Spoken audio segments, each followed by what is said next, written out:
So, hello Sir Chris, no? Ito na yung unit mo. Okay. So, sa ngayon, battery pa lang ang tinitesting ko. No? Ayan.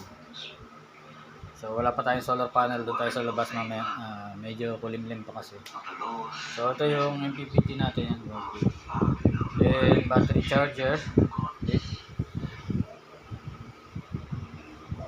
Battery capacity, no? Ayan. So, tinitest ko muna yung battery mo. No? So, naka-load tayo ng 113 watts. Yan. Then, ATS. Working na yan.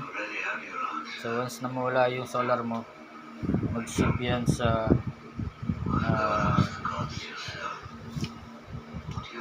kuryente natin, no? Meralco, no? So yan, may automatic, may manual, walang problema. Then yun, cable yan, yun yung cable ng wire natin. Then itong mga MC4 para sa solar panel. Once na matesting ko sa labas, then kakabit ko itong MC4 mo.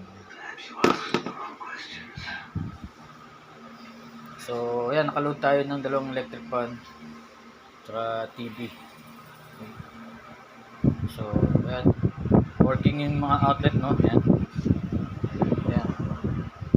So, kapag tinanggal ko to, mababawasan yung load. Ayan.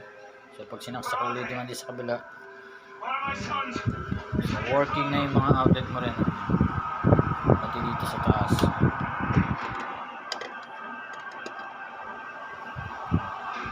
So, yun. Ayan. Mamaya ulit. Thank you, Sir Chris.